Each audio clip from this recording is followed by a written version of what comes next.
Hey, Ole.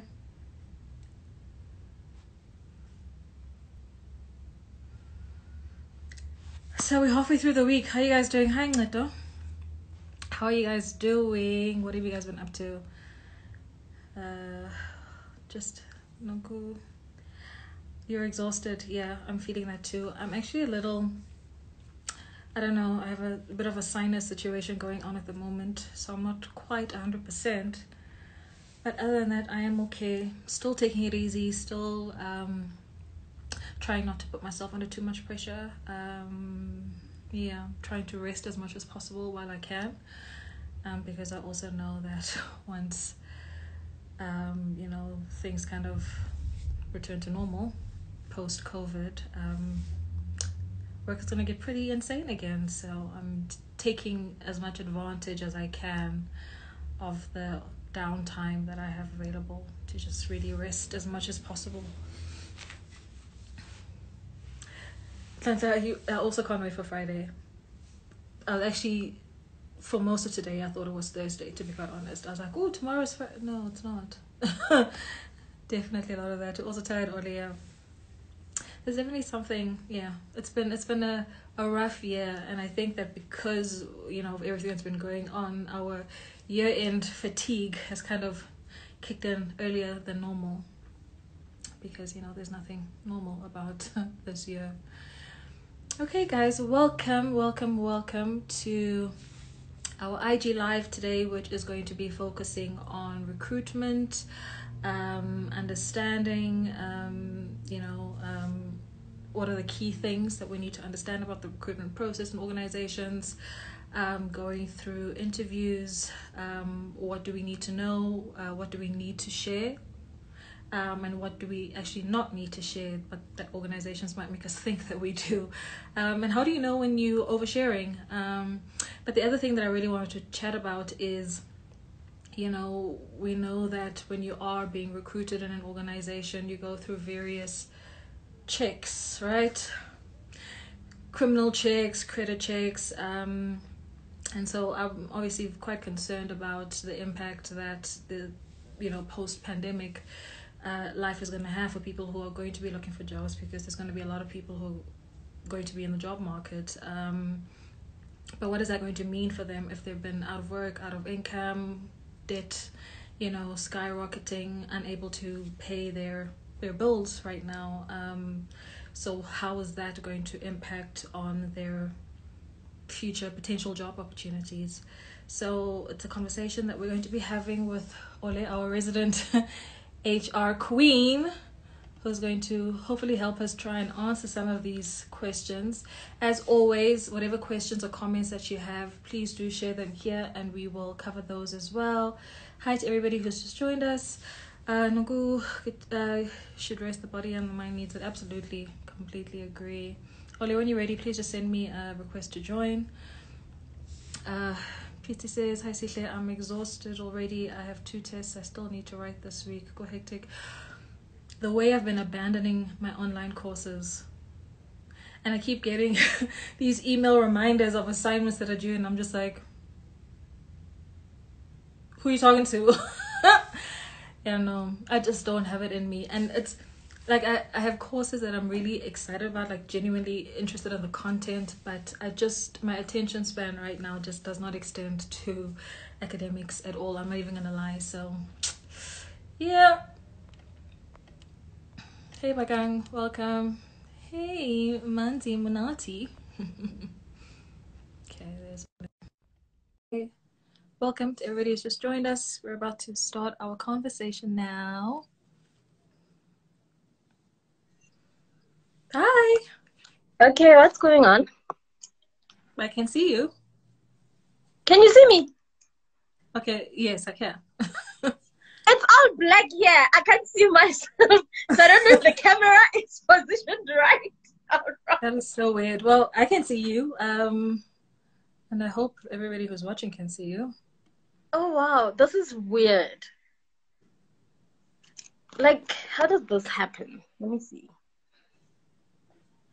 Okay, this is the weirdest thing ever. Okay. I'm not going to see myself, but as long as you guys can see me, it's fine. Yeah, no, we can all see you. Okay, so before we get started, Ole, won't you just briefly just let everybody know a little bit about you, and then we'll get into the conversation for anybody who hasn't been able to, who hasn't been introduced to you as yet. Who am I, guys? I'm so tired. I think I'm listening to your conversation going on about how tired you are. I am so tired. Like, I feel finished. Even today, coming to the live, I was like, oh, okay, strength. Let's do this. Aisha, I'm tired. I'm literally just tired. I'm Olebogeng from Rustenburg. I've been in HR now for 8 to 10 years. That's why the HR queen, because it's still we have a love-hate relationship with HR, me and I think, you know, just from our community here, it's mostly a hate relationship, but sure, carry on. It is. But yeah, I love HR. I do HR. I mean, HR. I'm everything HR. So yeah, let's just get to it. And I'm fun. And I have wine. Today I have water and wine. So I don't know how this conversation's gonna go. So yeah, don't judge. Well, I suspect it might lead you towards the wine, but we do not judge here. We all get it. We all understand. So let's get into it. So just to give you guys a little bit of a background, I reached out to Olebogeng to say to her that I would like us, just from the conversations that come up on the lives that I have, the comments that I get, the DMs that I get, there's a lot of issues that relate specifically to HR.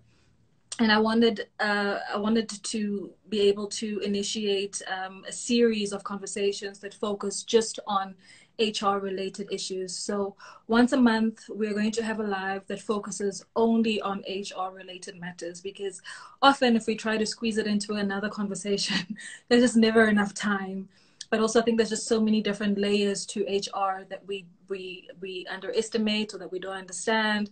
And I think that it's important for us to really start to drill down so that we get a better understanding of the HR environment, so that we're also better equipped to be able to navigate the various challenges that we have in the workplace, but also to know that when we are going for interviews or when we are entering new environments or exploring new opportunities, we go into it empowered with the right information, with the right tools, so that we start moving differently, you know.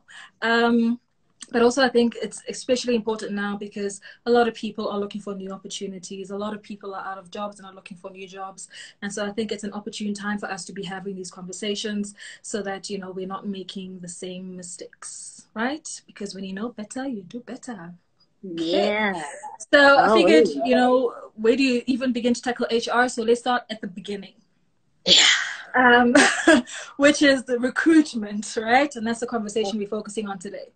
So generally when and you know, we are looking for jobs, we will go and we'll look at some sort of career platform, right? Back in the day when I first started working, that was a newspaper. Every Wednesday there was a career section in the Star, and you'd go and look at, you know, vacancies there. But now there's so many different places like LinkedIn or PNet or Biz Community where you can look for you know, vacancies that are available. Now, the first step obviously is ensuring that you're able to sell yourself before anybody's even met you, spoken to you, knows who you are. So that first step is your CV. And there's been a lot of conversations about what should your CV be? What should it look like? How long should it be? What information should you have in it? And now increasingly, because of the technology that's being used to kind of filter candidates, how do people identify what keywords to ensure that they have in their CVs in order for them to kind of trigger the system as an eligible candidate? What are your views? Okay. Whew, I'm so tired. I'm like, Jesus. These kids wore me out today. But anyway, first things first, there is no wrong CV. There's no wrong CV, right? And I think I had a conversation with Rianda about this just a few weeks ago, that there is no particularly wrong CV. Formats differ. Formats differ according to the hiring manager or the recruitment agency, or like you say, automated systems. Now, the most important thing, I always say, I like an old school type of CV where we are clear, we are direct, we are to the point. All these shenanigans, borderlines, making it look fancy, no, they're not. It's not an assignment, and I think that's a very important part. There's no need to decorate stuff. It's just, it should be a representation of who you are. And for people who actually take themselves very seriously, you will see it as well on their CV. It's well punctuated. It's well written. You won't believe that the smallest mistake in a CV would be spelling mistakes. Like, they are so common that you're like, how? Spelling and grammar. I know I've received so many CVs. Spelling and grammar are like, whew. And you know, because when you're a mean and you're going through a CV with a pencil, I will correct as I go. Something. I know it sounds bad, but it's fun. At the same time, it's time wasting. But spellings and grammar, guys, I think the most important part is spellings and grammar. Make sure your street name is correct. I mean, I've had people spell their names wrong, and you will see it on the ID copy that how. Okay, it's spelled this way. Just like those little mistakes that they may actually get to cost them. When you're applying for a job that is detail orientated, that you need to be focused on. For instance, if they're going to look for an HR administrator, they're looking for somebody who pays attention to detail, because this is a person who'll be dealing with files, who'll be sending files, who'll be creating worksheets, you know. So if there is something as little as spelling mistakes of your most common document, which is your CV, already they're like, she didn't read it before she sends it to us, you know. And I think that is the other thing I've picked up. Number 2 would be updating your CV constantly. Constantly update your CV. People go from job to job and not update their CVs. You'll know that a person is no longer at Baker's, but is at Tiger Brands now, after you give them a call to say, I came across your CV and I see this is what you are up to. And they're like, no, I left that job like 2 years ago. Hello. Everything on PNet or on all other searching networks, we found you with a CV of 2 years ago. So that shows that we're not paying attention to our CVs. We're not updating as regular as we should. And the important part is what also goes into the CV. There's no way you could leave out your personal details. And with personal details, I always say, if you are married, please put in your maiden name. It makes it so much easier if they're going to search on the system for you as well. That's from a recruitment background. It was easier to search for you if you were a Sihle Ndlovu and we knew you were a Sihle Ndlovu then, you know, because sometimes Home Affairs takes time to update stuff. So when I got married and when I was looking for a job, I still used my maiden surname for, I think, close to a year before my things were properly into my married surname. That also, so everything else, your ID contacts and everything needs to be there, your address needs to be there. It could be a small portion of contacts. The important part is the work experience. That's what we are looking for, right? And your qualifications. Another thing is, with regards to qualifications, if you were doing certificates, let's say you were doing certificates with Sage, put Sage and all the certificates under Sage. Do not make it a 10-page because now it's Sage payroll basic, Sage quantitative. Sage, no, just put Sage and make it very lovely, make it easy. Preferably a 3-4 pager for just a person who's been working for like 5 years. Honestly, I'm not talking at executive level, because at executive level we look for more detailed information on your CV. Executive level, they are mostly headhunted. So it's not necessarily the people who put themselves out there, but it's mostly the people who were referred to by someone. Someone referred me to a Sihle, I'll look a Sihle up, you know. So that is how, in most cases, executive level careers are looked at. But your normal 5-10 years career, please don't make it a 20-page CV. Keep it to at least four pages. That is a lot, actually. It is a lot, No, that's but other people have so much work experience when I say that you can't leave it out. Because once I, as a recruiter, if I call you and I say I'm looking for a payroll manager, and there's some of the left on your CV, chances of you getting the job, getting the interview, slim, right? Did I lose you there? no, I Oh, got you. okay. I saw your screen go black and I'm like, how? We are all black. I can't see now.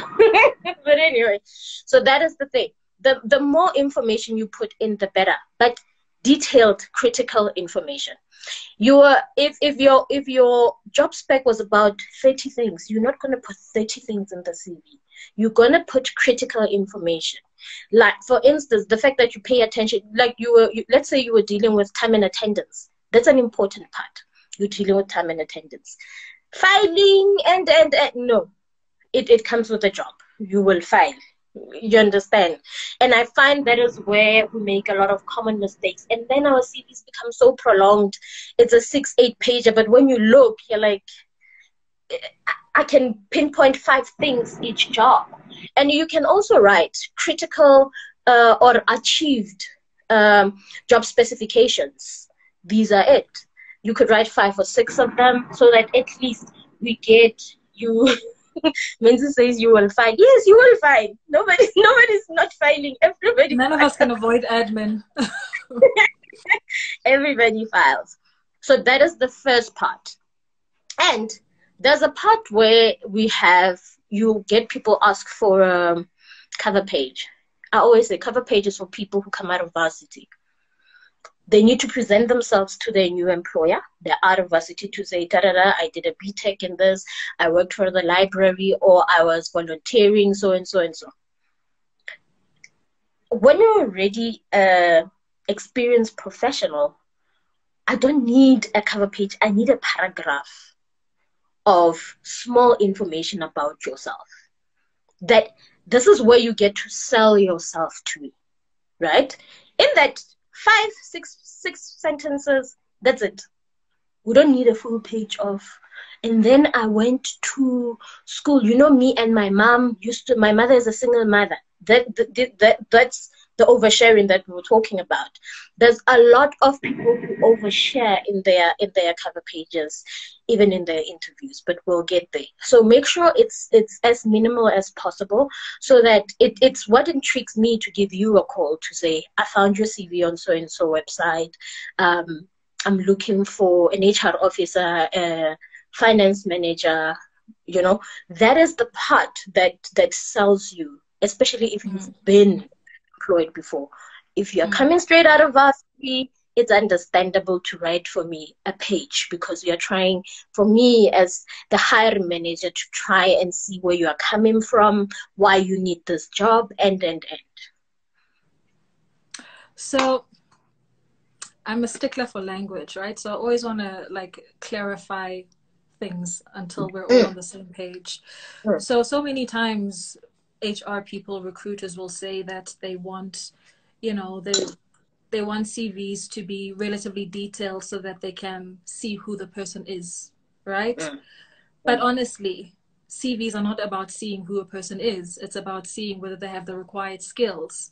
And I think that is what causes a lot of confusion that makes people overshare when they are, submitting their CVs, because we want to know who you are in order for you to send in your first application, and I think it's very unrealistic. And so I still see so many CVs where people will talk about their hobbies and, things that they like to do for fun on the weekends with their families and all of these things. And I'm married and, I've been married for 14 years. I have 3 kids. And I'm just like, for me, this is not what the CV is about. This is not what I want to see when I'm reviewing candidates. Sure, at a later stage, I might want to understand your family dynamic so that I understand how that works within, the environment that we're recruiting for. But I think that up front, the focus should just be about skills. And also the other thing for me that, a lot of people do is they kind of take their job description and they put that into the CV. Yes. And that's not it. No. Because your CV is about your outcomes, not about your duties. But what are you actually producing in your role by doing those duties, right? Which I think is an important thing to clarify. So, okay, so you submit your CV and say you get invited for an interview. So I've seen a lot of very interesting conversations from the perspective of, people in recruitment. I've seen there was one very controversial one a year or two ago. And it was a black woman who posted on Twitter saying that, she's so sick and tired of people who apply for jobs and they're so entitled because there's somebody who applied for a job and they invited him or her for an interview.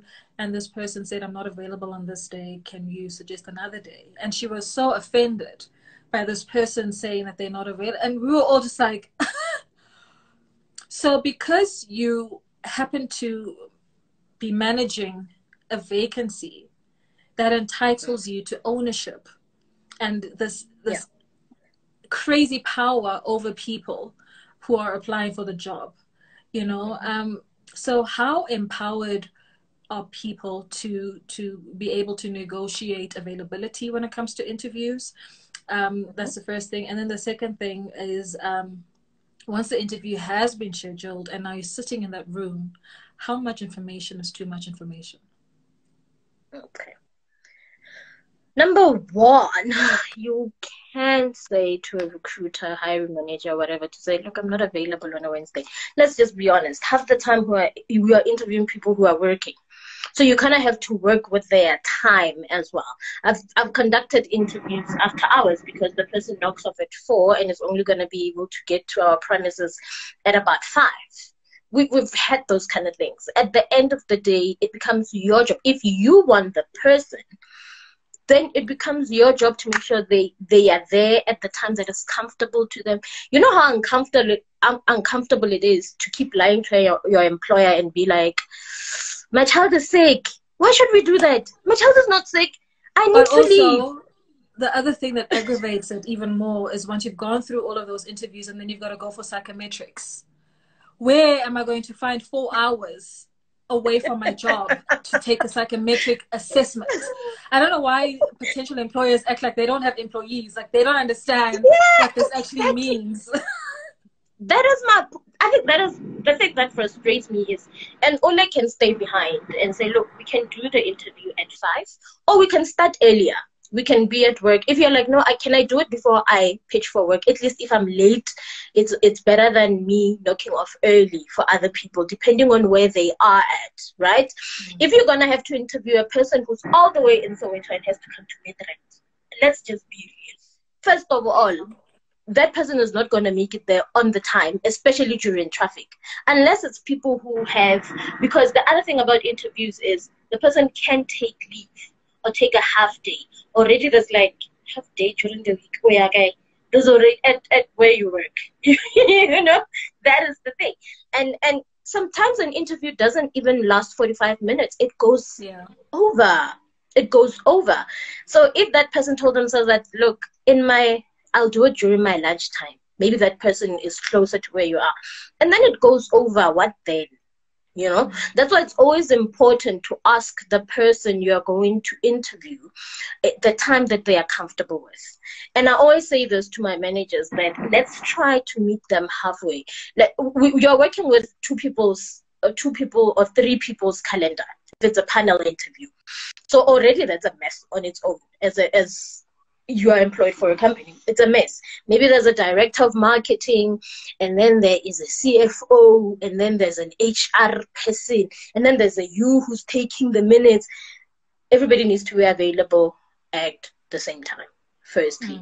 And I think that's one of the things I make very clear is if we are looking for a person in a very short space, this is a crunch time. This person has just submitted a resignation letter today. A week later, this advert needs to be out. We need to be doing this. You have to have managers who are able to shift things around for that. Yeah. But if they can't do that, you become more pressed for time. You will find yourself conducting a whole interview by yourself. I've seen that happen. Psychometric test as well. We need I always say it. Look, it's even if it means I come to the office on a Saturday morning, because those things take long. Those things are long. I don't know why they're so long. I don't know the kind of information they're trying to get from me through psychometric tests. Maybe I kill somebody. They're trying to establish that. And I don't get psychometric tests for certain positions. Yeah, yeah. The positions I personally feel don't require it. When I was a hiring manager, you know, and I remember specifically when I was inheriting a team, you know, so everybody, this is when I was still at the bank, and I inherited this team, and one of the things that I did was I looked at their psychometric assessments, because that helped me understand where are their interests, where do they shine, you know, because then I would understand where their strengths are and then kind of work to that. But for the most part, I honestly find organizations put people through psychometrics. You spend all of this money getting these tests done. You've taken 4 to 8 hours out of somebody's life for something that you're going to look at for 15 minutes and then you're never going to look at ever again. Most line managers never ever look at those psychometrics ever again, and then wonder why they don't understand their staff, or they don't understand how to connect with them, or why they perform well in specific areas of work and not others. I think that corporate SA has not reached a point where they're able to truly get the value out of psychometrics. And so it's just a box ticking exercise. And I was definitely the only line manager who actually used psychometrics long after people had already been employed, because I wanted to better understand the people on my team, what their strengths are, what their interests are, and that was accurate for me in that sense. But the other thing then is, you know, it also speaks a lot to how organizational culture is about. If you're an employee, you can disregard your current employer, but when you're here, don't be that person. Right? So it's very much a game of do whatever it takes for our benefit, but don't do that here. Here we expect you to work ethically. Here we expect you to be honest. Here we expect all of these things out of you, but their expectations are so out of sync. They're so out of whack and unrealistic, because the reality is that people are going to look for jobs at different places at some point.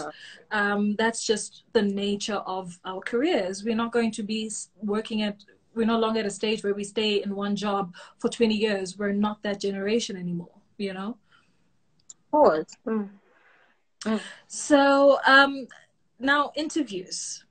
I mean, obviously they will, one of the questions that I can't stand, tell us about yourself.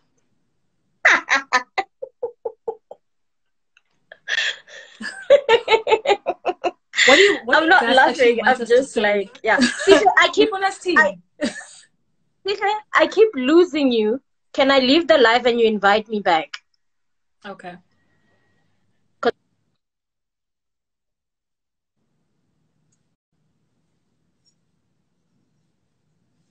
Let me just look at some of your comments.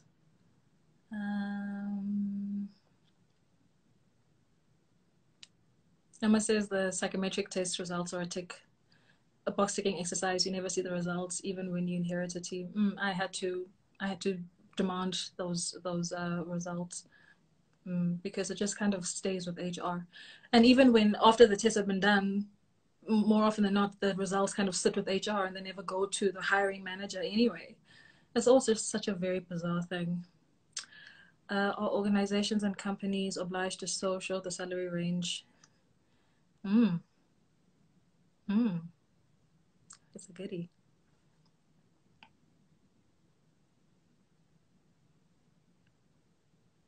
We'll get to that. Good. Hi. Yes, I think we're back. Can you see yourself? I can see at least this time around. Okay. I don't know why. Maybe it could be my network. I don't know. I doubt it, because I'm not on Wi-Fi, but I don't know. Anyway, can you hear me? Yeah, I can. Okay, cool. Firstly, let me round off the psychometric part. I personally feel like there are jobs that don't require it. and jobs that do, please, as an employer, stick to the point of what you want to know about the person. It doesn't have to be a broad. I don't need to do design when I'm not there for designing in a psychometric text. Like, seriously, guys, like, some of the things are very unnecessary. Keep it to a minimal. It shouldn't even be 4 hours. I feel like it's an hour exercise and a person is able to go back to their work. That's how I feel about psychometric tests. Interviews. Already the person, that's what I was saying, taking me back to oversharing in your cover page. Already the person you are interviewing is nervous, right? The person is coming in thinking, do I know enough? Don't I know enough? Others are very confident. They can talk as if you didn't ask, but they're confident, you know? And the other thing is, as an interviewer, you need to make the first rule is the person needs to be comfortable. And Ola needs to come in and be comfortable. This is where we'll be catching up. Did you get some coffee? Would you like coffee, water? You know, small things. Do you have kids? How are the kids coping? Just to get a person to settle in. The question that we all hate, tell us about yourself, is literally just to break the ice. It's a 2 minutes answer question. It's not a, you know, and then I moved to Tabantu, and then from Tabantu, it was very hard. It was raining a lot. No, it's not. It's a simple personality, career, and how your personality and your career go together for you to get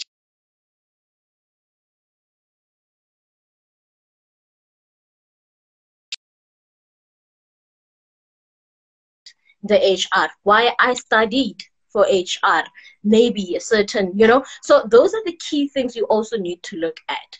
It doesn't have to be I'm an Olebogeng Mangadi, I studied a degree at and then I worked for, and then no. It's an ice-breaking question. It's not it shouldn't be it's a no-brainer question. When somebody says, tell me about yourself, I'm like, I always say this, I like wine. And then I look at all of them because they change. They like, it's not, now we are in a point where let's start talking. That's all I can tell you about myself. I actually like wine, you know, and then we can start talking as well. Also, another tip, when you go and you don't know how to answer the question, break it into, it's an icebreaker, so you can make it your own in your own way. Just don't overshare. Ending at, I like wine. That's it. And everybody laughs, and I'm like, I'm joking. And I actually do like wine. Everybody laughs. Because sometimes I'm so nervous. I'm so nervous that I need people to actually calm down to see if, you know what.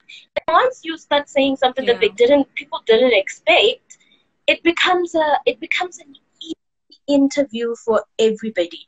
So the tell me about yourself questions, I always say, when you prepare for that, prepare 5 key points in your career. If it's been a long career, 5 key points, where you started, the middle, where you ended. That is it. And why you want to add value here. You know, or why you're here. It could be the ending of the tell us about yourself, and I'm here to, you know, take your company to the next level. You must be confident in it because they called you for something, so you must give them something as well. It's the question we are not going to stop asking, and I think that is the truth. Everybody must prepare the tell me about yourself. I don't ask that question personally. I let managers ask that question, because sometimes managers come unprepared to an interview themselves. So they want a technical person, but the HR person must ask the technical questions. It doesn't make sense. You are the one who's looking for an engineer. Ask the engineering questions. So that is why I let them deal with it. I'll deal with the HR side of things in an interview. That's basically. I've obviously been in my fair share of interviews as a hiring manager, and you know, I've often been so disappointed to go into these sessions, and firstly HR comes and they give you an interview guide, which is the same interview guide that everybody has for every single interview that they do, no matter what the position, no matter what the department. Everybody gets the same questions to ask. And I would see how, people who are on the panel would literally all work from those questions, and nobody would actually be referencing a candidate's CV. Nobody would be looking at their actual experience and using that to build questions to gauge whether a Yeah. person is suitable for the role, which was very shocking for me, especially for, working in an organization as big as the one that I was in, because I was just like, everybody gets asked generic questions. So how do you know that this is the right candidate for this particular job? Which is very, very crazy to me. And then, you have HR who's kind of just sitting there quietly, like not a peep throughout the entire interview. Which is also just like very, very bizarre for me. But That's the weird. issue of the issue of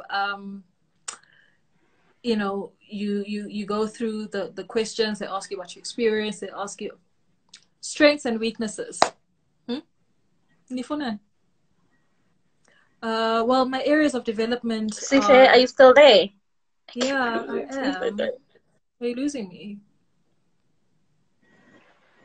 Guys who are watching with Okay, you're us, back. please. Am I back?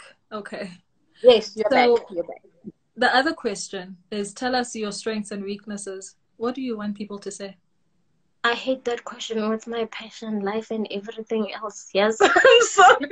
Make it make sense. Oh, guys, I hate. If there's tell me about yourself is better. Strengths and weaknesses at the same, because the reason I hate it is because my strength can also be my weakness. Yeah. But you want to hear something different. Strengths and weaknesses, I always say, if you don't know what to say, break it up into your achievements. People have different job specs, right? And they ask for different job specs, and you know what you have achieved in a certain time. And for instance, I remember coming up out of varsity, I used to say my weakness is I'm judgmental, which I was, because I felt like the people I'm working for were like, hello, hi, let's not mention names, but they needed me to, So I was very hardcore. If sometimes you get into an interview and the person is like, my weakness is I have OCD. Maybe to me that's a strength, because people with OCDs apply it on their work actually. So their work is so to the T. You understand? So that's why I say it's a question I actually hate. But always go for your academics. Always go for what you have achieved as your strength. If you don't want to come out and say your personal strengths, because you could link up your personal strengths to your academia. I am an outspoken person already. For me, that is my strength. And hence I'm studying human resource management, because I'm able to interact with people. That's a strength that my personality ties into my strength, into my academia. And then my weaknesses could be, I wear my heart on my sleeve. I always go an extra mile with the case because I want to see it get to the end finished correctly. That could be a weakness for another person. That could be a strength for another person. So it's never, just make sure that you don't prepare a lot on it. Just be to the point, to the T. A little bit of your personality to your academia. For me, it's the best I've heard. I've heard people say good things about their strengths, and people will go on and on about what they have done, what they can do, and no. Yeah. Just it's literally like give me a tease of who you are. Literally. Why I hate it, I feel like it should be tied with the tell us about yourself. Yeah. That's personally how I feel. Okay. And then there is the dreaded moment of, so what are your salary expectations? Well, 10 digits would be great. Now the scenario is, most organizations will advertise jobs and not include the salary range for that particular role. So you go off for that interview, right? Because you have the skills or whatever the case may be. But if you are a Black professional, and particularly if you're a Black woman, the likelihood is that you're earning below whatever range it is that they have budgeted for that role. So you're going into it blind. knowing that they're going to ask you this question, how should people navigate that? And also the issue of payslips. Can people say, One, no, I don't want to give you my payslip, thank you? yeah, yeah, you can. You, honey, you're not in the wrong. Look, they might not hire you, but you are nothing. Look, legally and everything, it's not like you're in the wrong for not sending a payslip. So it's nothing that will disqualify you or whatever. But if you are dealing with an amateur or a person who doesn't know how these things work, might take that personally. Oh, we doesn't want us to see their salaries. I always say, the minute I see your CV and I give you a call for an interview, we need to talk money first. And those are the questions I asked before we continue. You have a position where in Midrand, oh, okay, how much are they offering? Because if you are below already what I'm earning, we need to leave it right there and there. Then we are wasting each other's time.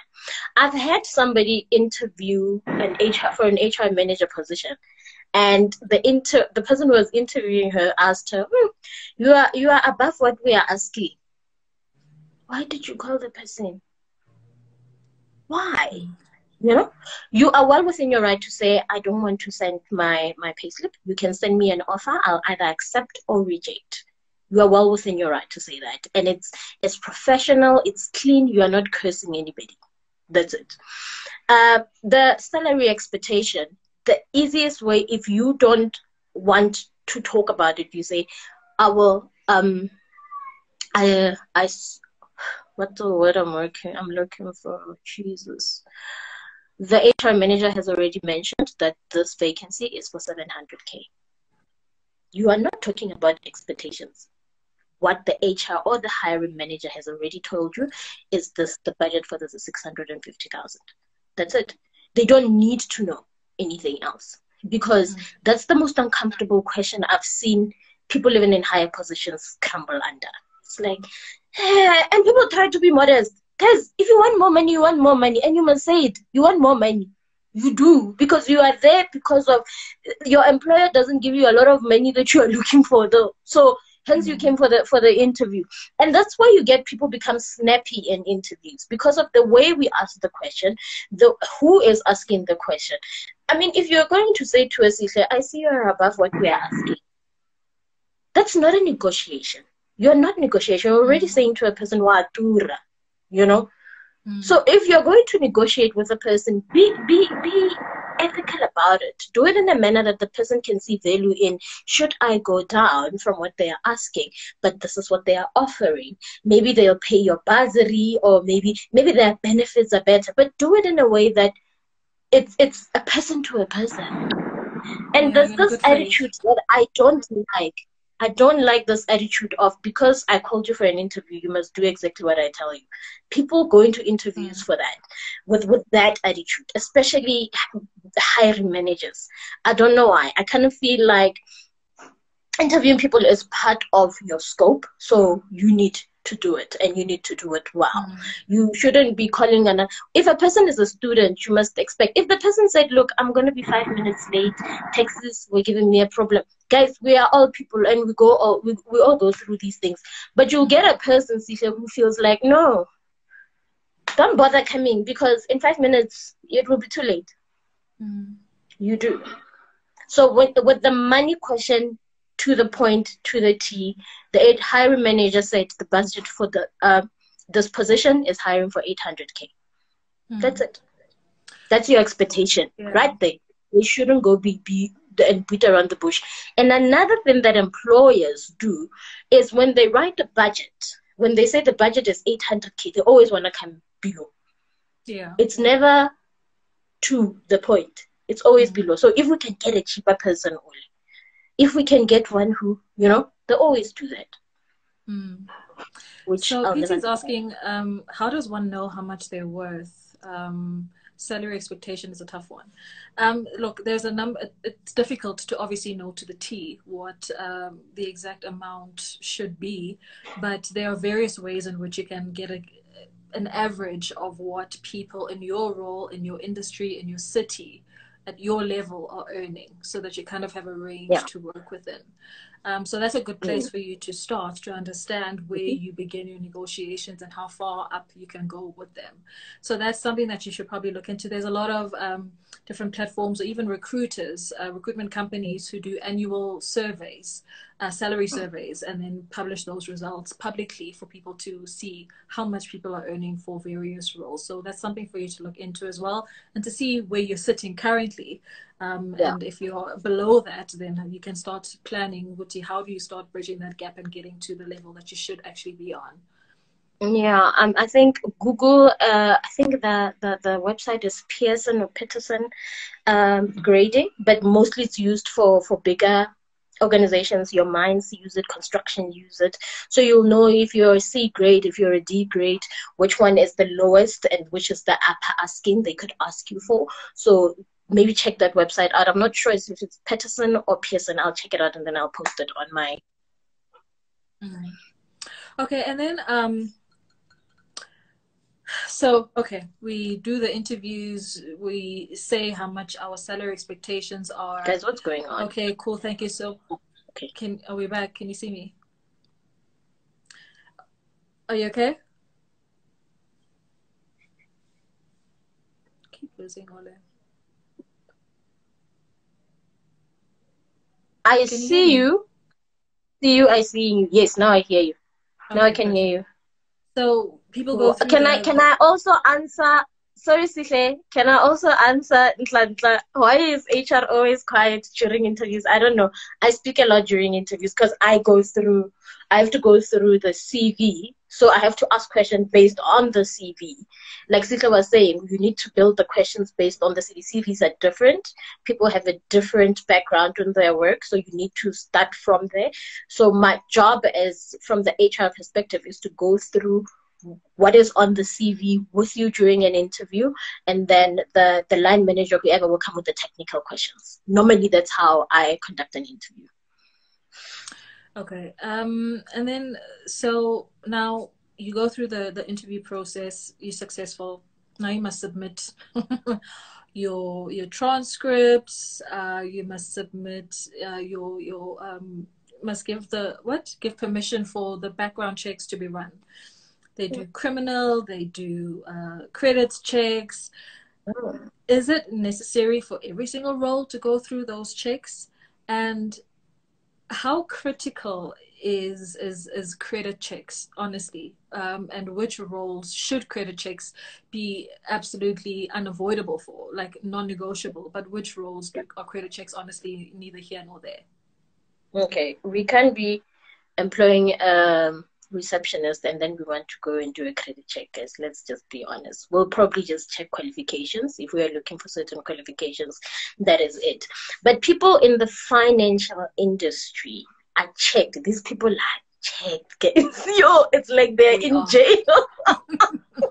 They are checked. Understandably so, because if you're going to be a CFO, if you're going to be working with money or trailing money, they will need to understand, to know your relationship with money in the first place. A person who's already owing a lot to them and is in the red is more likely to gravitate towards fraud, gravitate towards stealing. That's how they see it. But the gag is how they see it. People who actually steal are sitting at the top making millions. But carry on. Of course. But honey, like we are here. We're here. So, with financial institutions will definitely, and financial institutions don't choose the type of position you're in. It's just that your check-ins get deeper as higher as you go. Other people's credit checks, they are checked on so many things. Their addresses is confirmed.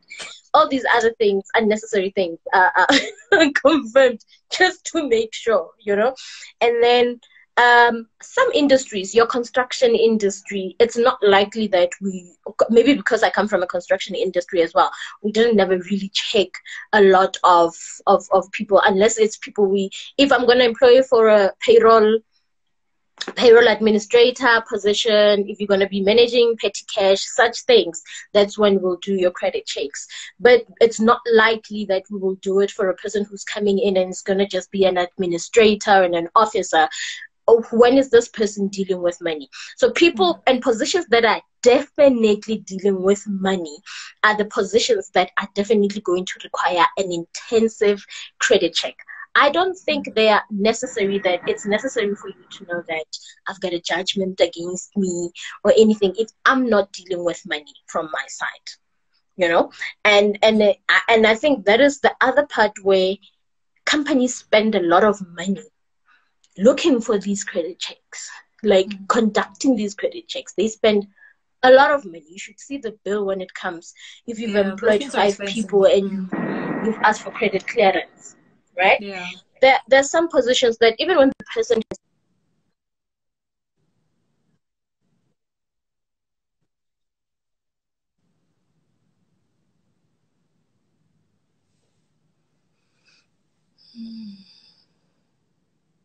I've lost you.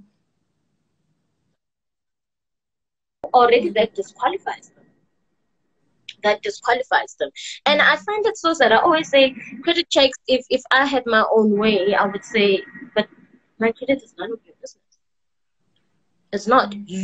I'm just coming here to do the work and you pay me for the work. Where do you come in? And the saddest thing about credit checks is that when there's a judgment against you or certain things, those things stay with you. Those things, I know of a woman who 6 years later received a judgment from not paying school fees. And to this day, it's still standing. It's still there. So she cannot work in a financial institution, and she's an accountant. So these things are the things that literally filter the many people that you are trying to get to this particular one, but because this one owes a lot of money, we're not going to have to hire this person. The saddest thing about it is we are in COVID. A lot of us are out of work. What then? Because it's the question I was asking myself, that we have people who've been paying their rents, their bonds for such a long time. What then? What's going to happen to those people now? Because yes, that relationship is going to break. And even people in banks have lost jobs. So they now cannot apply back into the job, into the financial institution. They can't work for your Alexandra Forbes again. I mean, I personally feel like banks need to come on board for this, because you must remember credit checks are made against where they pull all the information from. So during this pandemic, something needs to happen. I personally feel like something needs to happen so that people can actually apply for their jobs. We have a person who this year was their first job, and already they are breadwinners. So they had taken up a loan, they have taken up this and that. What about that person? What are we saying about that person? Are we saying that person can no longer get a job because now there's going to be a judgment against them? There's going to be bad credit for them.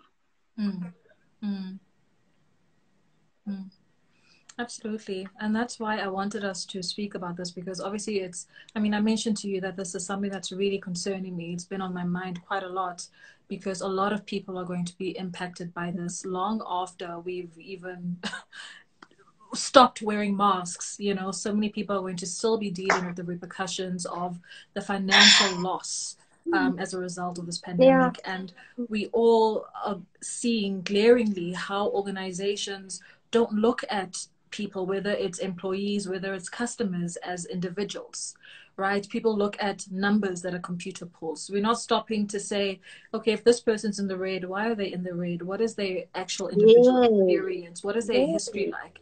Then there must be a very good reason why. And then you actually have a conversation with the person to say, okay, we see that this is your situation. What happened here? Okay, so then how do we fix it? Do you know what I mean? There isn't that collaborative energy and that initiative from organizations that say that we're going to partner with you because we see your value as a person. And we want to be able to, firstly have you on board within the organization, but also help you remedy your financial situation. We don't have that, because you must remember, when the credit checks come back, they just put you in the red. So you are crossed out. Excuse me. So you are crossed out. So for me, I always feel like, but if this person is into it, obviously there's a story behind this. And see, like, you get people who come to interviews and will tell you directly that, guys, I'm going through a divorce. Financials haven't been great. So when you do a credit check, you might just find that I'm in the red. Already, you know this person's story. You know, this is the part where you would like from. This is when you become honest. Be as honest with them as possible, especially when you know you want to work for certain institutions. And even if that's not the case, but just being forward to say, look, I have made bad financial decisions before, but I could be in the red. So when you do your credit checks, I could be. I'm not too sure. I haven't been blacklisted as yet, but I could be. You know, because that creates that whole trust between you two, and people look at you like, oh, okay, it's a normal thing to be in the red. For other people, it's a normal thing. The very same people who are working, who are in high positions, are probably in the red more than you and me, by the way. But yeah, That's cool. We have like 1 minute left. I don't know if my comments are delaying, but are there any comments that you see on your side that you want to respond to? Nkantla is asking, does being blacklisted create problems in finding another job? It depends on the position and the industry you are going into. If they're going to look into your credit and they find that you are blacklisted, it might. So hence I'm saying be forward about it as well.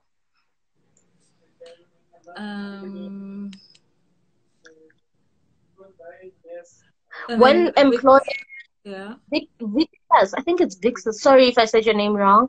When employers and job recruiters fail to display the pay allowance in their job adverts, it leads to contributing towards inequality and information. Definitely. I always say, if you're going to call me, if a recruiter calls me for a job that said, let's say it says 600,000, we make it very, very clear that, look, that is the amount you guys put out there. Even if I come cheap, you must work at, especially if it's a recruiter, because you need to be honest with your recruiter. That's the amount you want, you know? And like I said, they must set the offer. You will either accept or decline. Simple. People can forget that credit checks can disqualify you. Disqualify them for a job. We need to educate people on their options. I think we do. We need to educate people. And as an employer, if I really, really want to collaborate with a CISA, it becomes my job to make sure that I understand why she's here, how did she get here, and how can we help them. If already I'm going to push her away based on the always none of your business, then I'm going in.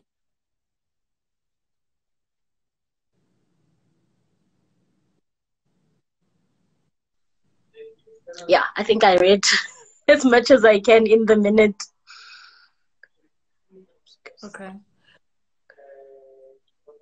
When's the best time to tell prospective employer that you're pregnant?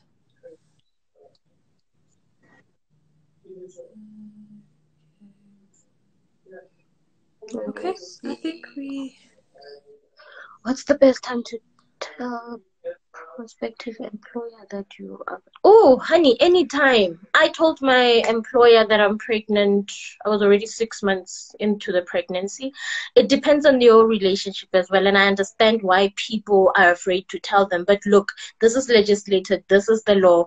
You can tell them at a certain time. Look, if you have a good relationship with your manager, the earlier the better, so that they could plan for when you're going, especially if they are going to hire somebody you need to train before you leave. But in most cases, I see that people tell them... Hey, welcome back.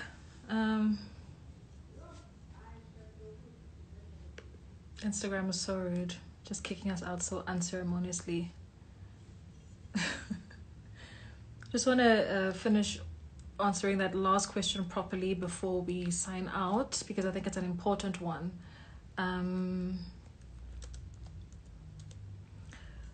So I'm just waiting for Ole to come back on.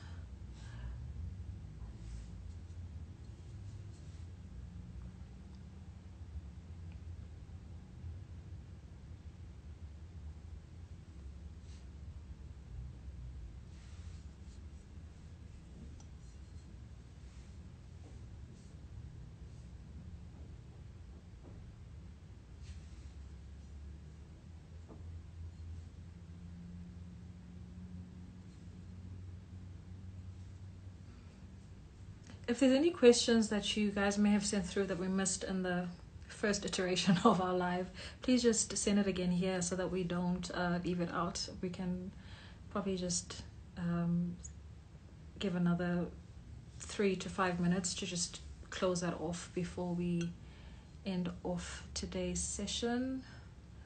I'm just waiting for Olebogeng to come back on. Okay.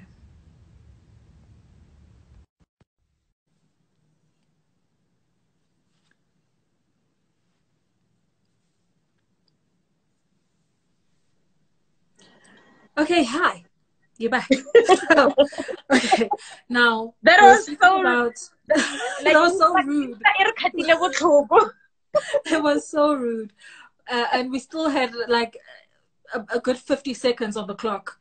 So I think the question specifically related to if you're still within the recruitment process, when do you tell them that you're pregnant? Can you go through the whole process and be hired without mentioning that you're pregnant, and then mention after you started the job, or is there a requirement to mention it up front?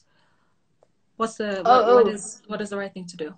Look, you can mention. I always prefer people to mention it up front so that you already prepare for if your employer wants you, honey, they're going to get you whether you're pregnant or not. I've got friends who've started new jobs pregnant, so it's not impossible, but you need to be upfront about it as well. And I think I was also upfront about the fact that, hey, I could be pregnant. I like throwing it out there. Could be pregnant. I'm a married woman, so don't expect that I'm not. So you understand. So I always say, please mention, especially if it's an agency, tell your agency. It will be her job to make sure that her client knows, not yours. But if it's a difficult thing to navigate, because we also have to acknowledge the fact that we are existing and working in environments that are largely patriarchal, largely anti-women, dare I say, because women are seen as a liability. It's, if we hire her, then at some point she's going to need to take maternity leave, and then we're going to lose her for 4 to 6 months, and then what are we going to do? And and so our life choices become seen as a hindrance to our careers, and so that's something that obviously is on our minds a lot as women in the workplace. And so realistically, I mean, ideally, yes, it would be nice to be able to go in and say, yes, I'm pregnant, or I may be pregnant, and trust that you're not going to be discriminated against on that basis. But a lot of people's reality is that they have said this to potential employers and have missed out on those opportunities. That's the truth, Sife. At the same time, I've had a man ask me in an interview, "You're not planning to get pregnant, are you?" And I was like, so if I am, I'm not going to get the job. And then they started laughing, and I wasn't joking, but we started laughing, by the way. You are right. You know what becomes a worry for me if people don't mention it is because at some point if you're in your early stages, it's easy to keep it to yourself, and it'd be like, oops, I got a job, and oops, I got pregnant. We can downplay it like that. But other people, like, for instance, our bodies are not the same. Other people had advanced to a certain stage.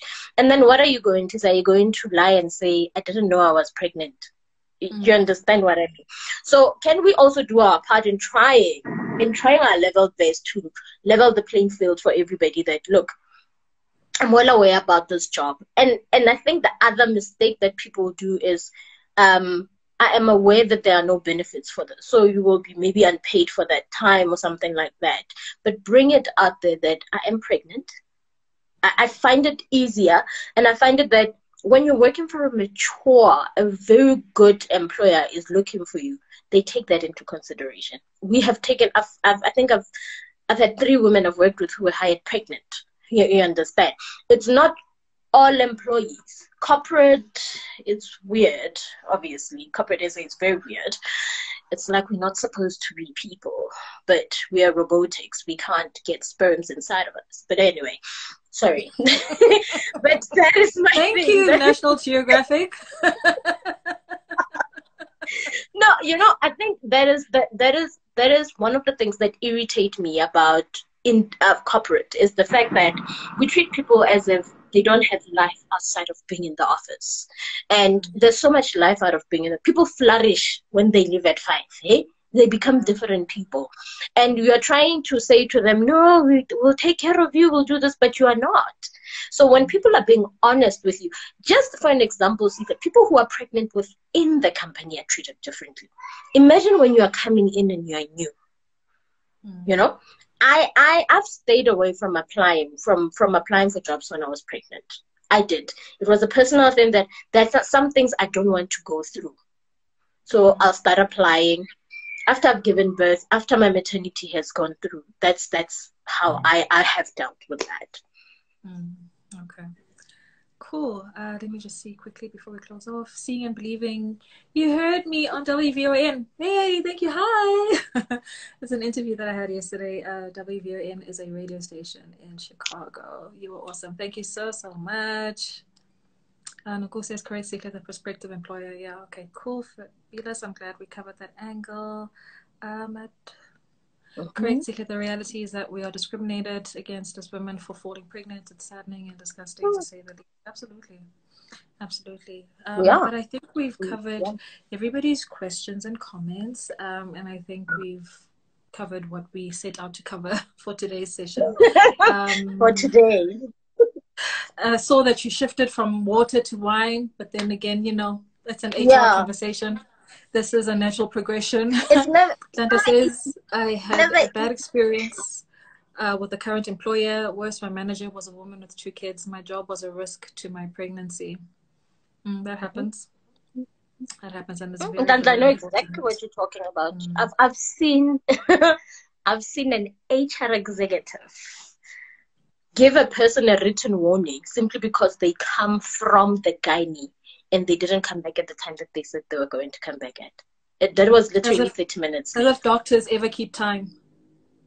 Like, I was so confused, and I was new in that company. I was like, how is it possible that I've seen a man say to employees, an employee who's pregnant, that when you say you're going to be here at 10, you must make sure that you're here at 10. Or that's going to be unpaid. So I know exactly what you're talking about in that. That's actually quite scary. See, now I got my brain working for the topic for the next one. Okay. Guys, thank you so much for joining us for today's conversation. We clearly have a lot of brainstorming to do about what to cover, because there's just so many things that relate to the human dynamic within organizations.